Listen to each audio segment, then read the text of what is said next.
பிரியமானவர்களே, 1 கொரிந்தியர் 6ஆம் அதிகாரம் 18ஆம் வசனத்தில் பவுல் இப்படி எழுதுகிறார், வேசித்தனத்துக்கு விலகி ஓடுங்கள் என்று சொல். பிரியமானவர்களே, ஏனென்று சொன்னால் மனுஷன் செய்யக்கூடிய எந்த ஒரு பாவமும் அவன் சரீரத்துக்கு புறம்பே இருக்குமா. ஆனால் வேசித்தனம் செய்கிறவனோ விபச்சாரம் செய்கிறவனோ தன் சுய சரீரத்துக்கு விரோதமாகவே அவன் பாவம் செய்கிறான் என்று இங்கே பவுல் மிக தெளிவாய் சொல்லுகிறார். பிரியமானவர்களை, நீங்கள் ஒன்றை புரிந்து கொள்ள வேண்டும். விபச்சார பாவம் என்பது வேசித்தனம் செய்கிறது உங்கள் சரீரத்தையே நீங்கள் கெடுப்பதற்கு அடையாளமாக இங்கே இந்த வார்த்தை பேசப்படுகிறது. பிரியமானவர்களே, உங்கள் சரீரம் தேவனுடைய ஆலயம் என்று சொல்லப்படுகிறது. பிரியமானவர்களே, உங்கள் சரீரம் தேவனால் தரப்பட்ட ஒரு அற்புதமான ஒரு ஆலயம். இந்த ஆலயத்தை நீங்கள் தான் கெடுக்கிறீர்களாம். பிரியமானவர்களே, எப்படி கெடுக்கிறீர்கள்?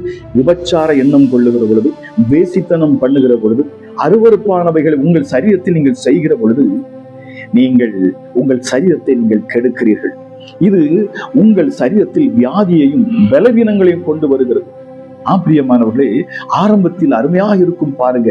இந்த விபச்சார பாவம் செய்கிற பொழுது, இந்த இச்சையில் விழுகிற பொழுது ஆரம்பத்தில் உங்களுக்கு அற்புதமாய் தெரியும். ஆனால் முடிவோ எட்டிக்காயை போல் கசக்கும் என்று வேதம் சொல்லுகிறது.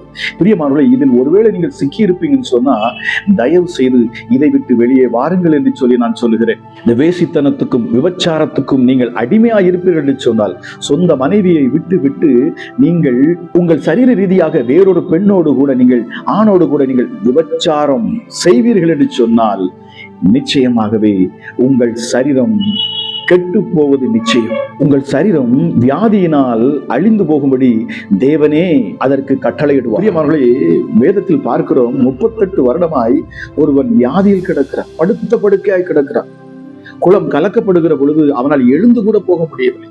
அப்படிப்பட்ட ஒரு வியாதி பலவீனம் அவனை ஆட்கொண்டிருந்தது. அதற்கு காரணம் என்ன தெரியுமா? பிரியமானவர்களே, அவன் செய்த பாவமே அவனை படுத்த படுக்கையாக்கிற்று. இதைத்தான் இயேசு சொன்னார், இனி பாவம் செய்யாதே, இனி பாவம் செய்யாதே. பிரியமானவர்களே, இதை கேட்கிற நீங்கள் யாராக இருந்தாலும் சரி, ஒருவேளை உங்கள் சரீர இச்சைகளுக்கு நீங்கள் இடம் கொடுத்திருப்பீங்கன்னு சொன்னா தெய்வ சமூகத்தில் அவரிடத்தில் வேண்டிக் கொள்ளுங்கள். அவர் மன்னித்து உங்களை விடுதலையாக்குவது நிச்சயம். பிரியமானவர்களை, ஆக வேசித்தனத்துக்கு விலகி ஓடுங்கள்.